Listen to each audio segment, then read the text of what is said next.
Ini adalah sebuah kisah nyata yang dialami oleh teman kita yang bernama Doni. Waktu dia main petak umpet, Doni sering sekali diganggu oleh makhluk halus yang tak kasat mata. Yang paling menakutkan yaitu yang selalu dia ingat saat bermain petak umpet sekitar pukul jam 6 sore. Waktu itu sudah selesai azan ya, maghrib. Dia dan teman-temannya melanjutkan permainan yang paling semua teman-temannya itu sukai, yaitu petak umpet. Awalnya Doni menolak ajakan mereka untuk meneruskan permainan itu. Tapi temannya Doni mengancam kalau tak mau meneruskan permainan ini, katanya jangan main lagi bareng aku. Doni melihat teman-temannya pada setuju dengan ajakan temannya itu yang sifatnya pemarah. Mungkin semua teman-temanku juga sudah capek, tetapi kalau menolak juga takut karena temanku yang bernama Asep ini, kalau dia tidak dituruti kemauannya, dia pasti akan marah. Akhirnya Doni dan teman-temannya pun yang berjumlah 5 orang itu meneruskan permainan ini. Kami langsung mengulurkan tangan saling menghadapkan dan membentuk lingkaran supaya untuk menentukan siapa yang menjadi kucingnya dan siapa yang menjadi tikusnya. Setelah menentukan siapa yang menjadi kucing, yaitu ya siapa orang yang berkebagian mencari tikusnya, akhirnya teman Doni yang bernama Ubed menjadi kucingnya. Doni dan teman-temannya pun langsung berlarian tak tahu arahnya kemanapun, yang penting dia dapat bersembunyi. Setelah itu Doni terpisah dari teman-temannya. Doni menemukan tempat persembunyian yang bisa dibilang bagus untuk bersembunyi, karena tempatnya yang lumayan agak sempit dan banyak pohon pisang di sekelilingnya. Doni langsung berdiam diri di pohon itu yang dikelilingi pohon pisang ini. Sekitar beberapa menit Doni merasa keanehan berdiam di pohon ini, karena di atas kepalanya seperti ada hewan lumayan besar dan matanya melotot ke arahnya. Dia pun langsung melihat ke arah atas dan ternyata benar dugaannya. Ternyata itu hanya burung hantu yang sedang memangsa tikus untuk makan malamnya. Akhirnya Doni tak berpikir macam-macam karena hari sudah larut malam dan pandangan matanya Doni sudah tak bisa melihat arah yang jauh. Doni berpikir lagi dan bertanya ke diri sendiri, Doni sudah berapa lama ya diam di sini? Dan akhirnya Doni tak sengaja melihat ke arah pohon pisang, dan ternyata di bawah dedaunan pisang yang melebar panjang ada hantu yang berbaju putih. Dan anehnya Doni tak merasa takut. Doni terus memandangi sosok tersebut dan dikira-kira ternyata itu adalah pocong yang matanya hitam, kakinya melayang tak menginjak tanah. Doni pun langsung terkaget dan tanpa sengaja Doni langsung melemparkan sandalnya ke arah hantu itu, tepat mengenai dadanya. Akhirnya hantu itu pun menghilang dan Doni langsung menangis ketakutan ketika badannya Doni langsung lemas dan tak bisa berjalan. Doni hanya menangis sekencang-kencangnya sambil menyebut nama ibu.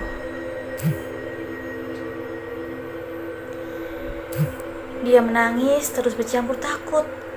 Akhirnya dia menguatkan diri dan merangkak karena jalannya tak rata dan pandangan Doni tak bisa melihat jauh. Setelah jauh, Doni meninggalkan tempat pohon tersebut. Doni merasakan di belakangnya seperti ada seseorang. Benar saja, ternyata benar di belakangnya ada seseorang yang menepuk pundaknya. Dia bertanya, "Kenapa, Dek?" Doni hanya bilang, takut, takut, sambil menangis. Akhirnya, Doni langsung digendong oleh orang ini. Dan ternyata, Doni setelah melihat, wajahnya mirip dengan ibunya. Tak lama kemudian, Doni langsung dibawa melewati pepohonan dan rasanya Doni sangat mengenal kebun ini. Setelah itu Doni bertanya, "Bu, kenapa lama sekali kita sampai sih?" Ibunya tak menjawab. Dia hanya diam saja dan terus berjalan. Tak lama kemudian, bentuk tubuh ibunya yang langsing berubah menjadi besar. Doni semakin rasa takut dan benar saja ternyata wajahnya juga berubah menjadi jelek dan pipinya mengembang ke bawah. Dengan bola mata yang besar melotot ke arah Doni serta telapak tangan yang lebar sekali dilengkapi dengan kuku-kuku yang tajam. Seketika wajah Doni yang sudah kering dari air mata kini dibanjiri dengan air mata karena menangis dan berusaha melepaskan diri dari cengkraman hantu itu. Doni pun langsung dipindahkan di antara himpitan payudaranya yang besar melambai ke bawah. Tapi hasilnya Doni tetap gagal walaupun Doni mengeluarkan sepenuh tenaganya untuk melawan hantu itu. Apa daya, karena umurnya baru 7 tahun. Dengan tubuh kecil itu, dia tidak bisa melakukan apa-apa. Akhirnya di depan ada seorang kakek, dan aku berteriak minta tolong kepada kakek itu. Dan akhirnya kakek-kakek itu melawan hantu Gombel. Dan Doni langsung terlempar ke tanah.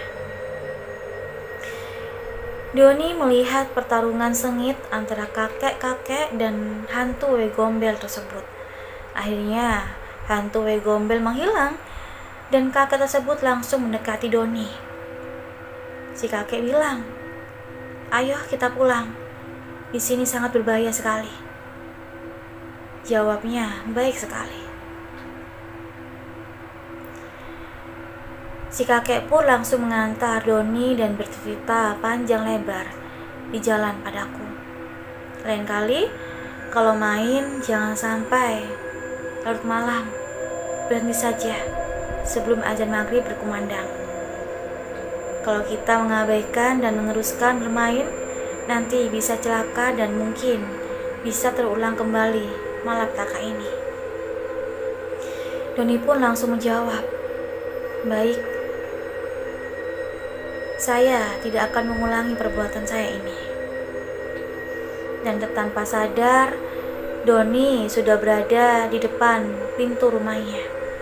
Orang tua Doni langsung mendekati Doni dan bertanya, "Kemana saja kamu? Kok kayak tekoh?" Doni langsung menceritakan dan akhirnya Doni langsung diantar sama kakek-kakek pulang ke sini, Bu. Orang tua Doni terkejut karena penglihatan orang tuanya Doni hanya sendirian saja datang ke sini dengan berjalan kaki. Tapi perasaan Doni digendong sama kakek-kakek tadi kok, Bu. Dan orang tuanya merasa aneh dan mengakhiri perbincangan ini. Dan akhirnya Doni disuruh mandi. Setelah itu Doni melihat jam di dinding. Waktu sudah menunjukkan 7 malam.